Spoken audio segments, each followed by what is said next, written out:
This is WPSL Port St. Lucie, the talk of the Treasure Coast.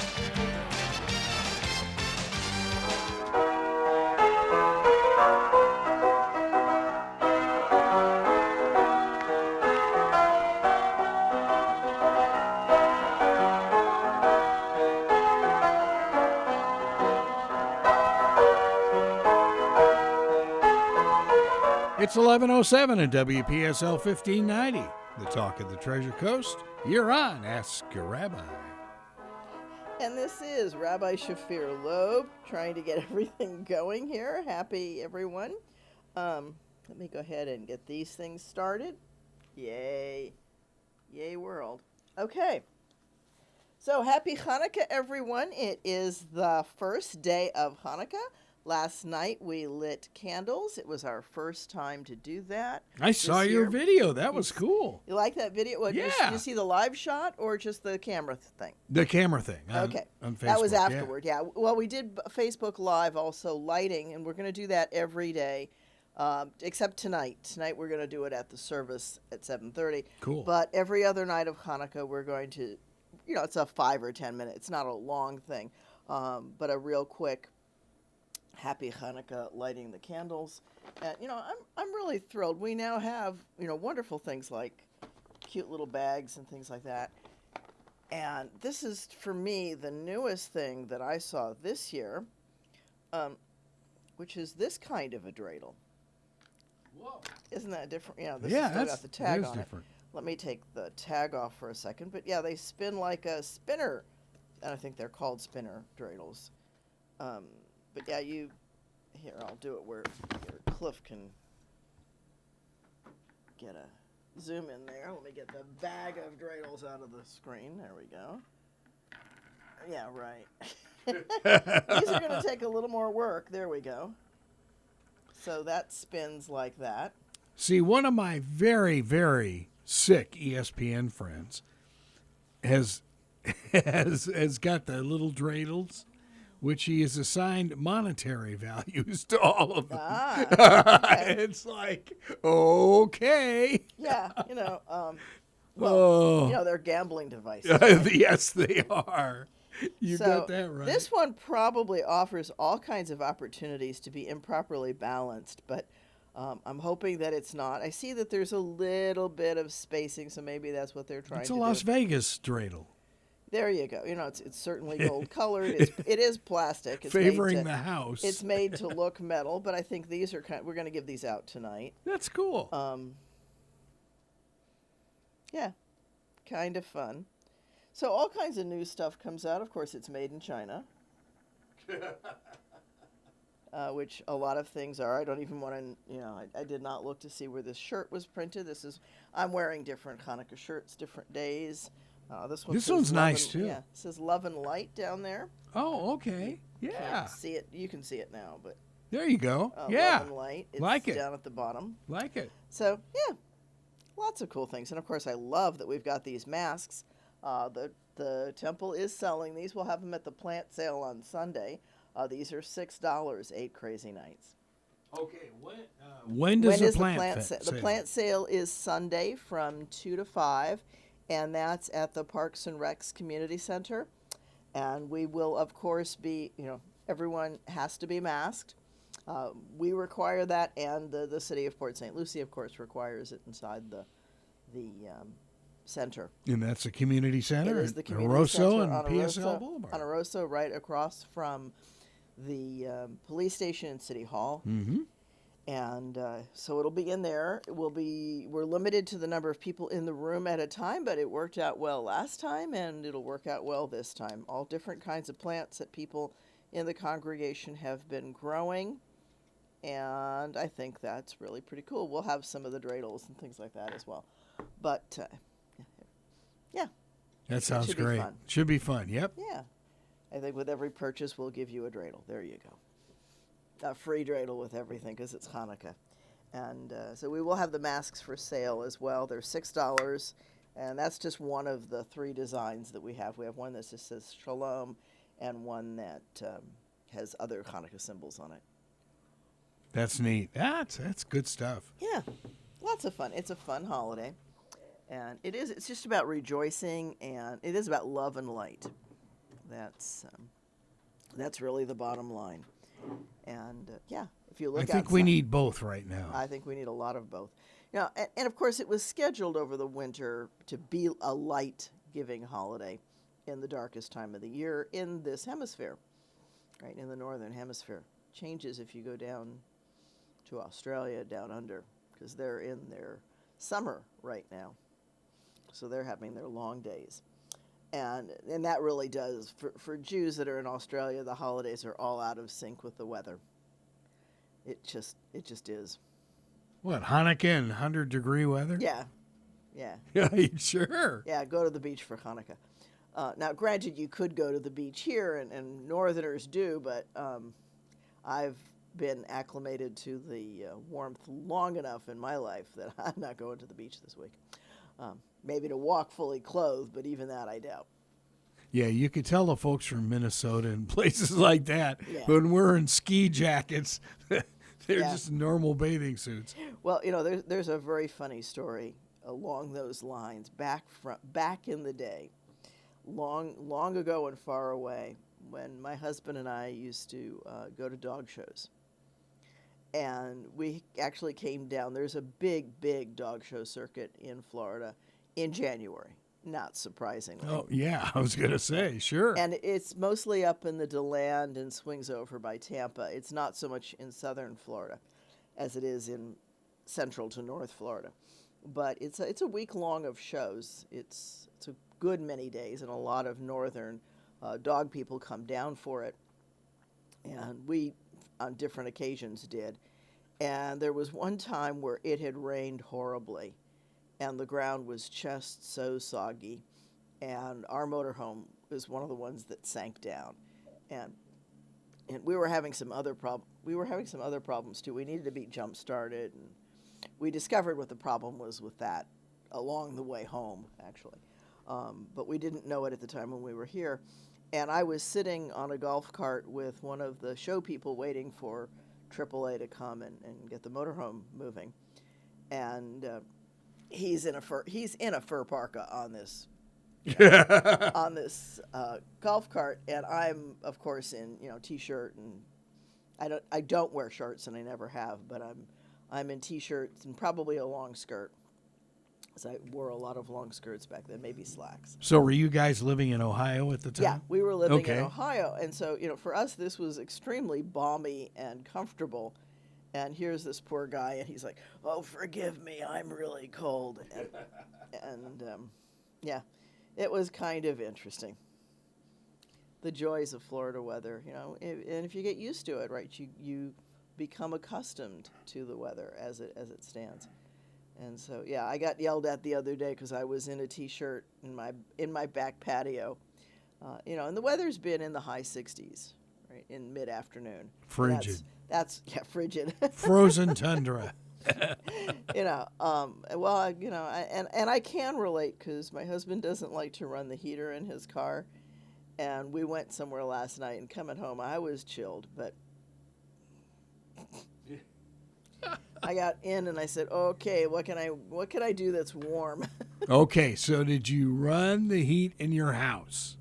Last night, no, but it still stayed in the 70s. So we've got enough portable heaters in our house that actually, I don't. I take that back. I don't know. I don't know if he's run the heat or not because I usually let him do that, but he's got a thermometer up in the kitchen area. And so I can easily see it. It solves some of the arguments. So okay. I can either point to it and say, We actually did for one night, and of course there was a night or two back there where I wore the fuzzies at night. So yeah. It was chill. Taking the dogs out last time at night is nippy as well. Now they're all excited in the morning because the mornings are beautiful right now. They're running around and having a good time, and I'm like, okay, let me wake up, guys. But it really is so refreshing, though. Yeah. Now, yeah. So I wouldn't want it full time, but no, I want my summer, thank you. Yes. Or at least some of it. I don't know that I want July and August, but who wants July and August, no matter where you are? you know, and I like to tell people in Tucson, we only ran the air conditioner July and August for the most part. Maybe Wait a starting it in minute. June. Really? Yeah, we ran the cooler. We only shut the doors and ran air. Well, come to think of it, when Carol and I were in Tucson, there wasn't air conditioning. There were the swamp coolers. Swamp coolers, you have the windows and doors open, though. Yeah, yeah. Right? Because otherwise, I learned the hard way. You don't want to close your door No, to your house no. and try to run the swamp cooler. That's a good way to invite all kinds of wrong things into your house, like mold. Yes. And swelling of wood parts. But I, you know, here in Florida, try run. It's hard to run a swamp cooler in the swamp. So they don't work here. You need low humidity. Yep. And I miss that. I miss having the open doors that we had for so much of the year. I miss the desert. I really, really enjoyed that. Yeah, I did too. I like the desert climate. And I miss people from Tucson. So everybody in Tucson who's watching this, I do miss you. I miss the desert. I miss Sabino Canyon. I miss Mount Lemmon. Oh, yeah, yeah. You know, I miss the Air and Space Museum. There's all kinds of things that, you know, I wish I had more time to explore things at Biosphere 2 and all the amazing research they're doing there now. See, I can't even comprehend that. Of course, that came along long after we left. But, yeah, that sounds fascinating. Yeah, it is an amazing thing. Biosphere 2, people Google that, look it up. It was an experiment that was run, I'm not even sure when it was run, some number of years ago. It was famous at the time because 8 people went into Biosphere 2. We live, excuse me, in Biosphere 1, which is the Earth. And a biosphere, of course, is a complete ecosystem. And Biosphere 2 was more sealed probably than anything outside of a spaceship or a space station. It's like a huge dome, right? It's a huge dome, and then it's also some other things. It's got some buildings, and it's got a farm area. And basically what it is it's a working testing lab with a farm attached. And then there's this entire world attached to it. You go from rainforest with its animals and down through savannas and forests. There's an ocean. There used to be a coral sea. I do not see it listed anymore, and so I'm wondering if, in fact, it died. But they were doing research on what was killing coral seas on it. Wow. And I've got some of my Tucson folks that just came on, so some of them might know more about it than I do. But I haven't seen that list. There's a listing you can see of coral seas in the world because that's considered one of the measures of the health of the planet, is how many viable coral seas we have. Was that all part of the University of Arizona, or was it totally separate? It was totally separate when it started. It was started by a small movement that has since moved to New Mexico and parts of Texas, I think. Although there are still some people living in the Tucson area who were in that original group. A couple of them, of course, have died. But there was a group that built it with technology of long ago. And they wanted to prove that people could be self-sustaining inside a totally locked-in system. And there was a doctor in with them who did blood tests and assorted other things. And they ran into a couple of little problems. One, they were not careful enough to make sure that they didn't get insects into their farm area. And because they were a very, very closed system, they had they couldn't use insecticides because they'd have drunk it, because the water was totally recycled, and it didn't take long. And to get insecticides and poisons out of your system, it's not easy. And so they would have ended up with all of whatever they used on the plants in them. Didn't they have a certain number of insects, I would think, in the land itself there? In the desert. There are, and there's a cute quip. There's a book called 2 Years and 20 Minutes that's written by one of the people who was in there. Oh, okay. Okay. And the reason for the 20 minutes is because Jane Goodall was speaking when they came out. She was the keynote speaker, and her speech went 20 minutes over. Oh, okay. So the people were like, they can't bear to be in there another minute. So they paid attention every minute that Jane Goodall ran over. So 2 years and 20 minutes. It's kind of an interesting That's story. amazing. Yeah. And they learned, this is before we had computers. Today it would be probably a lot easier to do this experiment because people could stay connected. In fact, it's one of the ways that we know some of the things that people who are in isolation that they face. Right. And as Dale is one of my friends from Tucson is pointing out, it was originally built to see if our biosphere could be replicated on Mars or somewhere else. Oh. So they really were trying to do some tremendous research. Oh, okay. And unfortunately, they made one really major mistake in their planning, and that was that they did not know how long it takes for concrete to cure. Why do I say that? Because they built this fairly quickly. They went through incredible pains and efforts to do all kinds of things, and so they built this hermetically sealed biosphere, and they used concrete in the foundation of it and in big parts of the building, not surprisingly. And what concrete does as it cures is it uses available oxygen.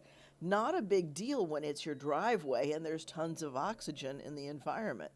But if you've got a limited amount, okay. So, yeah, that's one of the things that lots of concrete does in our cities and elsewhere. I never even thought of that. Right, and they didn't either. Okay, because they just didn't know. They didn't know enough. They weren't builders,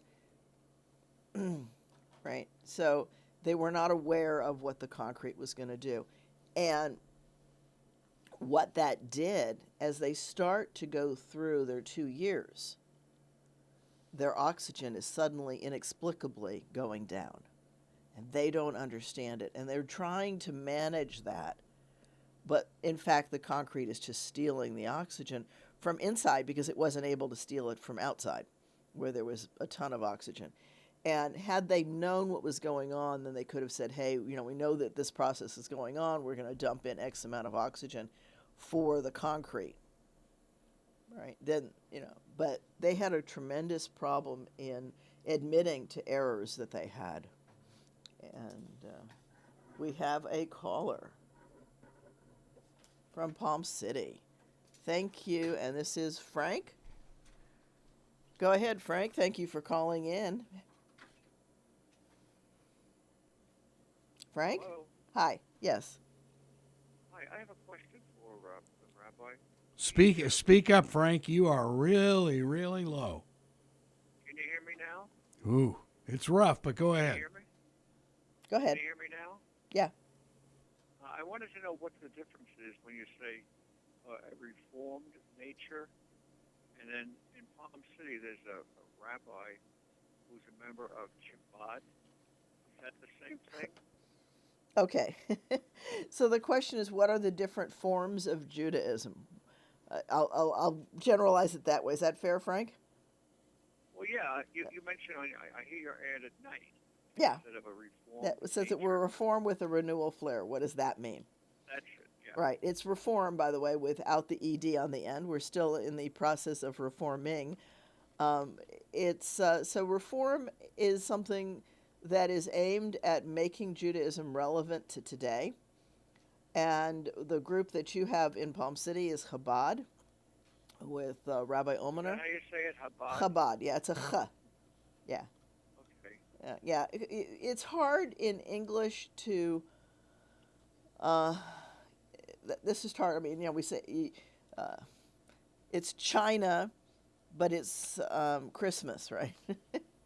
So It's not yeah, Chanukah. it's not. It's Hanukkah, right? Yeah. There's a ch, and so it's sometimes spelled with an H, and sometimes with an H with a dot under it, and sometimes with a CH, and occasionally even with a KH. that just looks really weird, but that's trying to really get people to figure out that it's a different sound. And so Chabad is works at being a little bit on the mystical side, very much into Torah study and Orthodox. And so they're going to be very stringent and be full of specific expectations that people will follow, such as no electricity on Shabbat. I was going to ask you, Yeah. could they? Okay. Right. So, that's one of the things that they're going to do. They're going to pre-tear their toilet paper probably. Now, that may sound kind of funky, but one of the things that does for you, right? So the rule is no tearing. And if you think about toilet paper, you have to tear the pieces off. And so when you pre-tear it, that means you have enough in the house that you're not going to run out on Saturday. Unless it's the beginning of the pandemic, in which case, that's one of the memes making its way around, by the way, is, imagine having one roll of toilet paper and making it last for 8 days and nights. Yeah, that's one of the cuter memes. What can I say? I'm going to stop playing with that. Now, is he more strict than, say, It's a Jewish different. people?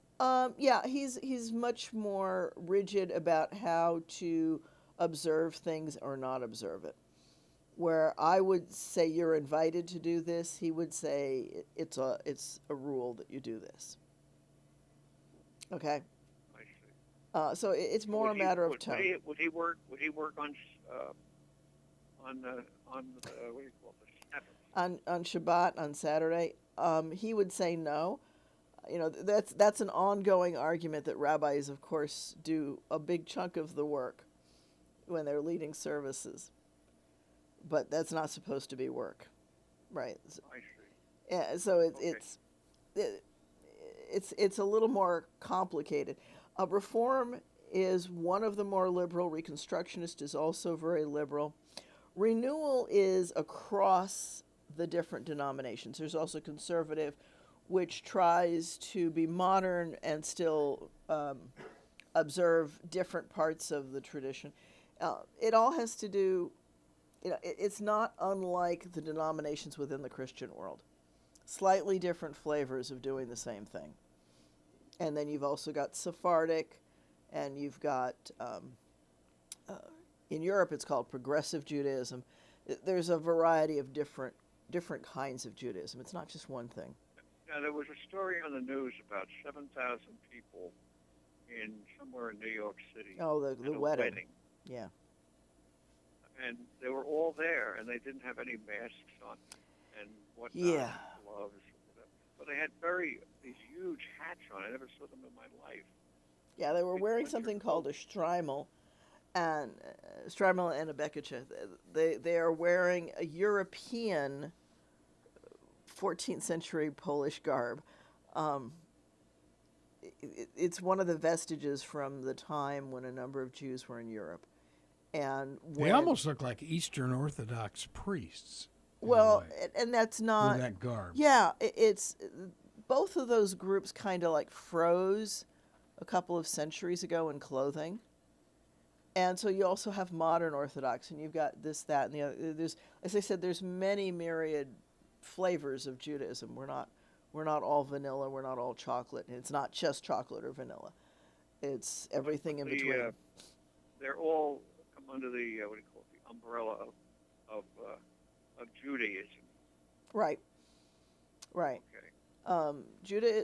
Judaism has to do with seeking and connecting to the Creator God of the universe, and some of the Orthodox groups would like to tell you that Moses wore that hat. Then there's no way. Okay. Right. Well, Orthodox thank you for likes to say they don't change because they've got it right. Thank you for the information you gave me. and, You're welcome. Peace be to your house. Huh? Oh, thank you. Peace be to your house. Same to you, And Frank. happy, Peace to your house as well. happy And whatever Hanukkah. holidays you celebrate this time of year, may they be wonderful and joyful for you. Okay. Thank you very for much. calling, Frank. Bye-bye. So, Interesting question. Yeah, well, Judaism is, which is true with all of the religions. there's flavors within all of them. They're not one thing. There's even flavors within Catholicism, let alone within Christianities. We used to have a show here, and I can't remember the priest's name, but he was Byzantine Catholic priest, and it's very interesting because the Byzantine priests in Europe can marry, But not here. but he was from Buffalo and he couldn't marry. Yeah. It's so there are all kinds of different rules depending on who, what, where you are, and how that flavors out, how that shapes out. And look at the Presbyterian world, very, very different flavors within it. So what's a Christianity? A Christianity is a religion that is focused on the life, death, teachings, and resurrection of Jesus. And it's a very carefully crafted definition so that Christianity is the largest religion in the world. And why do I say that? Because you have to look around. So that allows Christianity to include groups such as the Latter-day Saints, Jehovah's Witness, Christian Science, some that some folks might say really don't belong, but they're the outer side part of Christianity. So you've got whatever you want to consider mainstream, and that would probably be your Lutherans, some of your Presbyterians, Catholics certainly, and then the Orthodox, different orthodoxies. And we're watching the growth of an American Orthodox, and it's ironic because when Roman Catholicism split from the Orthodox groups, one of the big arguments for that was having the service in the vernacular. Right? Rome wanted all the services in Latin because of course, that's Rome's language, right? And the Orthodox wanted their services in Greek or Russian or whatever, right? Whatever their local language was. And the irony of that is that now Catholicism has gone to vernacular, and so the Mass is conducted in whatever the languages of the country. And we see these influx of, when Eastern Europeans come in, they bring their religion, their Christianity with them. And so we see the Greek Orthodox conducting their service in Greek. Sure, yeah. Right? And that's, of course, done for the immigrants who speak Greek. But it's kind of an irony that the two have ended up flipping thanks to what's happened in history and the development of society. So what is intriguing is we had this fellow that we knew that has become, I forget what they're calling themselves, but it's like an American Episcopal, and this is part of a splinter group that when the Episcopalians allowed women ministers and then gay, lesbian, this real conservative branch just flew. Yeah. Well, and you see that with all groups, that there's often a splinter group that goes more rigid. That's one of the answers to a spiritual crisis, is to go more rigid. Some will go more open, others will go more rigid. It depends on your personality types. So you see that in the fundamentalist Latter-day Saints. Right? They went to the extreme end of probably more than Joseph Smith did, right? And you see that in the fundamentalist Catholic Church. There is one. Okay. I didn't know that. Yeah. Okay. I actually know somebody. I knew them when they lived in New Mexico. We had met over the phone, somebody that I did business dealings with. And after I moved to Arizona, they moved to Florida. And of course, now I'm in Florida. They're somewhere to the south of me, south of us. And they are members of the more stringent Catholic. Wow. So there's groups that do that. Well, yeah, okay. The basic tenets of a religion, I don't care which one it is. I mean, by excluding a certain type of individual, is that right? Finish I your would thought. think that would be against your religious tenets. in the first place. Well, I like to think so, but then, as I have expressed multiple times, I have this operating line that I use, which is that God doesn't make junk. Perfect. Yeah. Right? Yeah. God doesn't make junk. How can you imagine God to make anything other than something that's perfectly human? Yeah. And so we are all human beings. And sometimes it's hard to remember that when you're angry at somebody or when you're frustrated with something. But we're all perfectly human. We all have our shortcomings. And my approach is that we're here so that we can learn, so that we can improve, so that we can work with each other and get better. Exactly. And it seems like politics somehow, and this is all over the world, has seeped in, and it may have always been there. I don't know. Well, another of my favorite phrases, and people call them Shafirisms.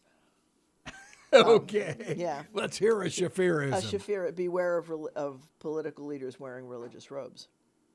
Or politicians wearing religious robes. Oh, brother. Right? 'Cause, okay. And if we look at some of the different things that are going on out there, so the radical Muslim group is not really Muslim. They happen to be Muslim because it's a radical group that started in an area where the dominant religion is Islam. If they started in Fort Pierce, they would be some version of Christian, probably. Okay, so, groups are going to take on whatever the dominant religion is in general. And that's a generalization subject to all of the but when, right? And that's more a matter of personality, not a function of the religion. And you have to be able to separate that out. And, you ask, how can somebody not be kind and loving toward any group? Pink people, purple people, polka dotted people, whatever. Left-handers, and obviously LGBTQ. I take offense at left-handers. I hear you. Yeah. And at one time, pre-toilet paper, left hand was a much bigger deal than it is today, before running water and toilet paper. Those are major. We do not realize how much those two things have changed our life. And Greg, you're old enough. Remember back when you were really young, toilet paper was not nearly as nice and gentle. That's true. As it is today. I also remember my father at Hollywood High School was nearly beaten to death because he was a southpaw. Yeah. And they forced him to become a right-hander. And of course, that was a long time ago. That was in the 20s. But, Well, I can remember when I traveled to Israel, okay, and I spent some time studying there. One of the things that surprised me, not so much in Israel had decent toilet paper. They called it crepe, and it was rougher than what we have, but it was at least absorbent. But that was a heck of a lot better than what I found in France during the stopover in Europe. Their toilet paper was almost like waxed on one side. Now, we're talking decades ago. I was a young kid. So toilet paper is a fairly new invention. And, you do some research on toilet paper. It's not that old. And it's interesting, right, that was the commodity that was so, that and water, which, yeah. Now you can't find it in Publix. Yeah, well, toilet paper is in shorter supply. It's not as bad as it was. It's expensive. It's gotten a lot more expensive because demand and all that. But, there are some rolls. I look down the aisle when I'm there, and there are some rolls there. Whether we need it or not, I look down the aisle. And what can I say? There's a story on Nightly News, speaking of shortages, and the fellow from Clorox, was asked by the anchor, when will you have if you want to call it a normal supply in grocery stores around the U.S.? And he said, sometime in the second half of 2021. Yeah, when things settle down. When things settle down, when people aren't so frantic. Interestingly, we don't use Clorox in my house, but you know that because Yes. I believe in natural products, and yes, they kill the virus. There are, believe it or not, plant-based things that will kill the virus, and thyme is a major ingredient in that, which is, to me, pleasant smelling. It's a little bit strong, but it's pleasant smelling. Mm-hmm. Oh, yeah. And I'd rather use that. It's a lot easier on this crazy nose that doesn't like to stop running. And so there are many different Judaisms. There are many different Christianities. And why is it? It doesn't just say it's about Jesus. And part of that reason, and you notice that it did not say anything about being Messiah or a Savior or anything like that. And part of that is because in Islam, Jesus is the Messiah, sits at the right hand of God awaiting Judgment Day. All right. So In Islam. in Islam, it's in the Quran. Oh, boy. Okay. Yeah, which most people don't realize. Jesus is very much a character in the Quran. Mary's in there. It's a mystical birth. Now, it's a little bit different story than what's in the Gospels, but that's typical. The Quran will have similar sacred stories with a slightly different twist. And that was because inside Islamic teaching, Muhammad was sent to correct the errors transmitted in the stories. Okay, so there's going to be slight differences. Rewriting the Gospels. Well, the Gospels were rewritten many, many times. Yeah. Yes. They really were, until they got frozen. And, there are some small splinter groups throughout early Christendom's world that have slightly different Gospels.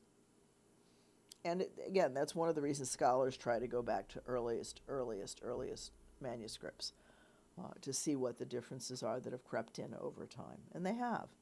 One of the things that when I was in Tucson, somebody showed me actually was a copy of Christian scriptures, where in the Christian scriptures, when it references Lord, it's not talking about Jesus. It in fact has the Yud-He Vav-He in Paleo-Hebrew in the manuscript. And that changes the tone of Christian scriptures tremendously. Because if you're talking about God and not talking about Jesus, then it's a whole different book. Ooh. Right? And so just to give you a little piece, if you look at the phrase that's in Christian scriptures, I am the staff of life. Mm-hmm. Okay? You have to realize that I am is one of God's names. And Hebrew does not use the verb to be in present tense. It'll use it for was or will be, but it's very, very, very seldom ever used in present tense. So in Hebrew, going word for word, you would say, the pencil on the table.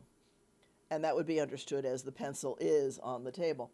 And so if you look at that, I am the staff of life. I am is the staff of life. Mm. Totally changes the shift in the intention of that sentence. And that makes perfect Hebrew sense. God is the staff of life. Nothing wrong with that statement, but it's not about an individual. It's about the God who creates and is the source of all life. And that would make sense, that understanding of the divine is the staff of life.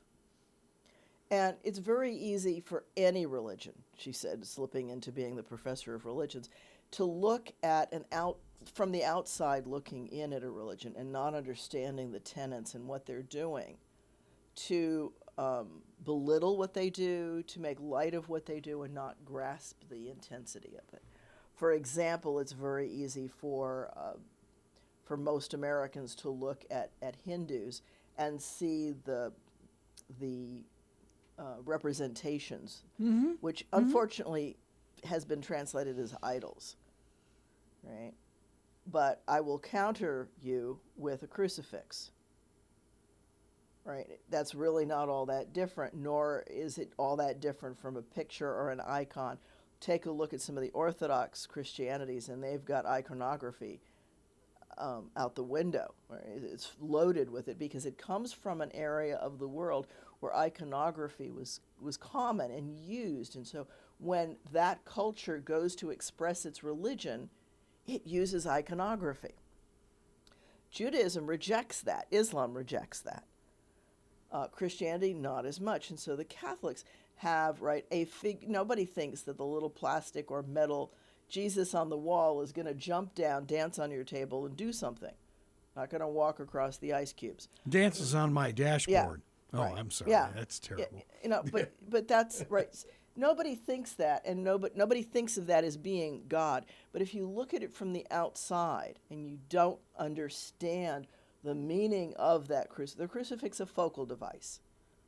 What does that mean? It's no different from something called a mizrach in Judaism, which is something that... What was that word again? Mizrach, which is, it's not an image of a person, but it's usually a prayer or beautiful artwork or something that you use to designate your prayer space in your house, right? The place where you keep everything. Mm-hmm. And it usually has something called that helps you focus on Jerusalem. Something framed. Something often framed or at least beautifully done. Mm-hmm. Mm-hmm. And, it's not meant to be worshiped, but it's the place where you worship. And the same is true with the crucifix. You're not worshiping the statue. You're not worshiping the plastic or the metal. You're worshiping what that image represents. And it's a tangible way to do it. People like to have something they can hold, they can touch, they can feel. And that's very hard because all religions teach that God is not in that plane. God is not of that essence. God is God. But hopefully we're moving a little bit into a better place. I'm not convinced that everybody is. Right, but if we really look at Hinduism, let's take that one for example, which has the many, and it has a representation of God that has an elephant, Ganesha. The Hindu doesn't think that God is an elephant, right? But it's a representation of Ganesh is the symbol for obstacle conquering, for problem solutions. Why? Because in the story of Ganesh, his head is cut off and he's brought back to life because his father puts an elephant head on the body in order for it to have a head. And so it's an invitation to look outside the box in order to find solutions. And that's what Ganesh is the god of, right? The aspect of the one true God. And the deeper you look in any religion, the more it is concerned with the one true God. And yeah.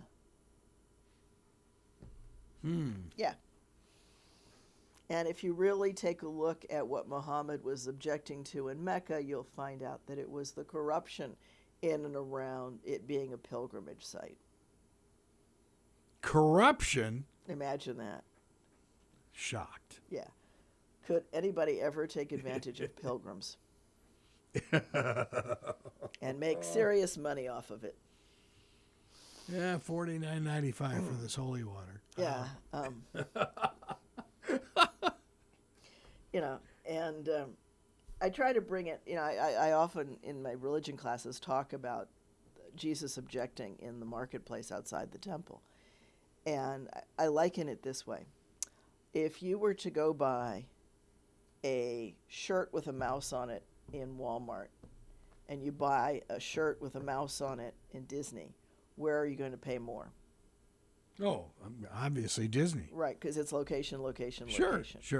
Right, and Disney has always amazed me at how they can turn people upside down, empty their pockets, and they walk out smiling. Yeah. It's that walking out It's smiling so true. that just blows my mind.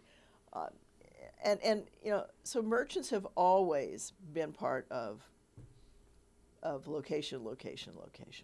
And now let's think for a moment. If you are coming from, let's say, Nazareth, then, you might have a Nazarene accent. Okay. Okay, I mean, think of folks from Tennessee or Georgia. Yeah. Right, they sound different. Take the folks from the middle of Florida; they sound different than we transplants do. English is losing some of that Southern accent, and thank you, television and radio. It's becoming the big equalizer in our dialect and our accent. But we used to have voice coaches who were deaf on accents, man. They would help you lose it in a hurry. Oh yeah, well, and you need to on TV and radio. Sure. And and there's actually a premium if you want to teach English if you have very little accent. But we still have some accent. There's twangs and pieces that you pick up and keep.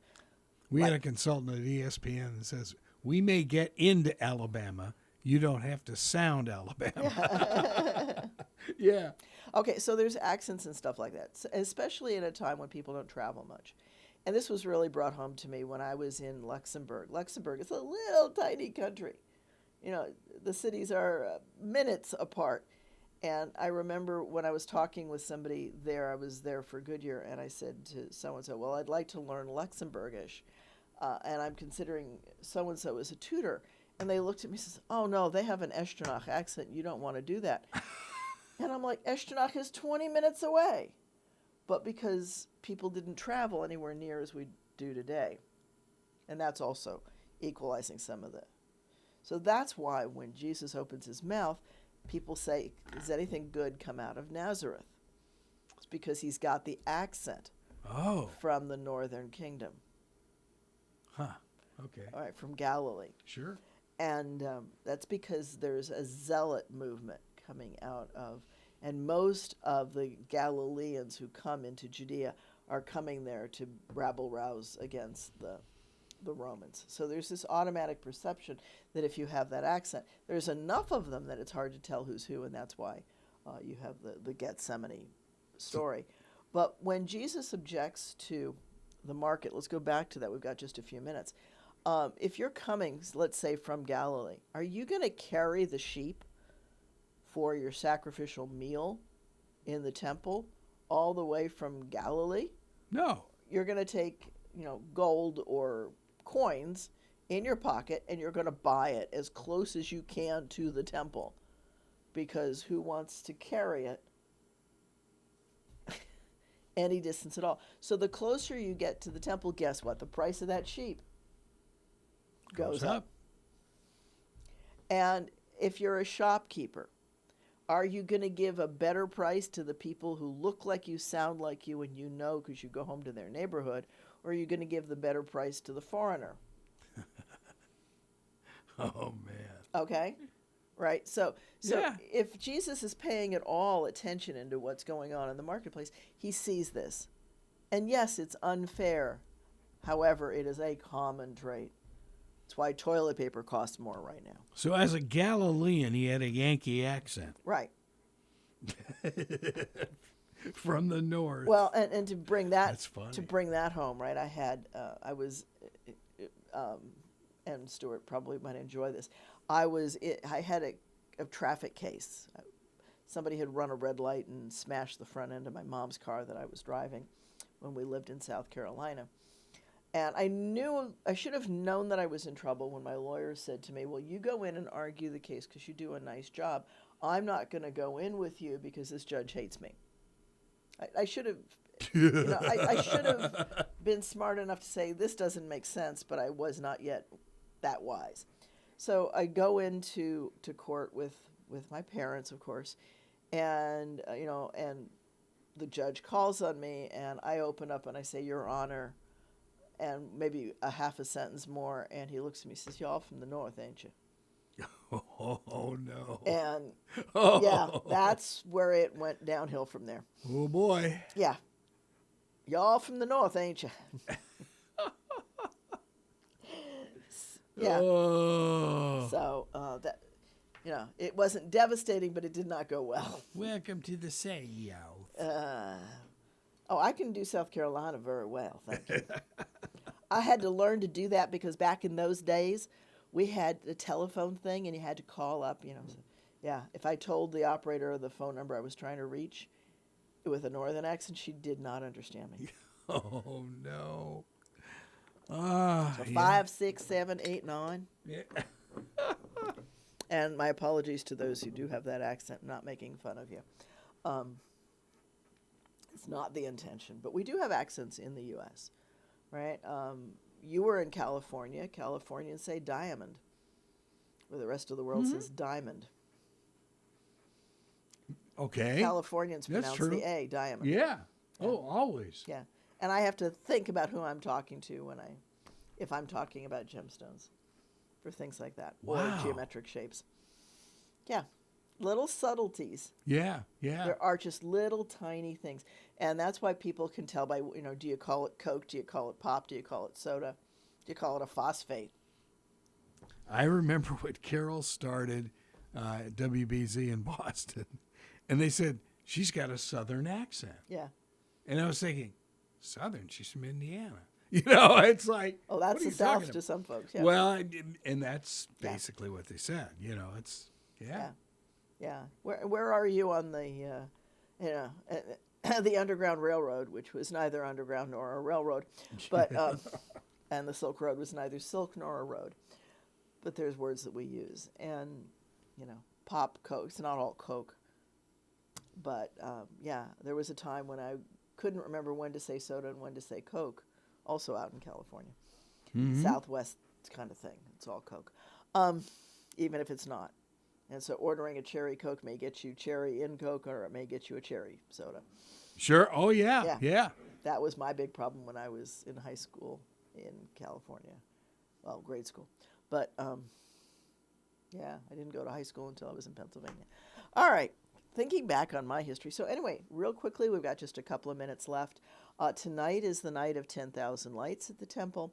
We'll be Zooming live to Facebook. And... let's see. And don't forget the plant sale.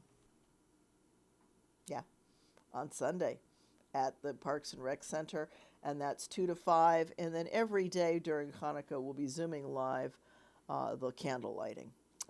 So Zoom that live to Facebook. Lots of exciting things. Next Friday is Third Friday. Thank you, 2J's wonderful chicken brisket or salmon or a combination of two. Please make your reservations for that, and we will again sponsor meals for the first responders. So if you'd like to sponsor one of those, even if you don't participate otherwise, please contact me or the temple. This is Rabbi Shafir Lobb. This has been Ask a Rabbi, and it's Congregation Eitz Chayim, your Jewish home in Port St. Lucie. Thank you for being here.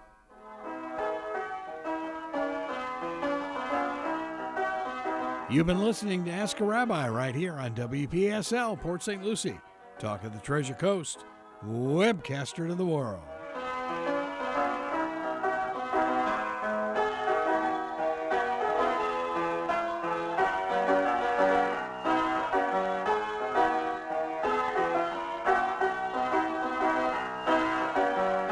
It's 12 o'clock.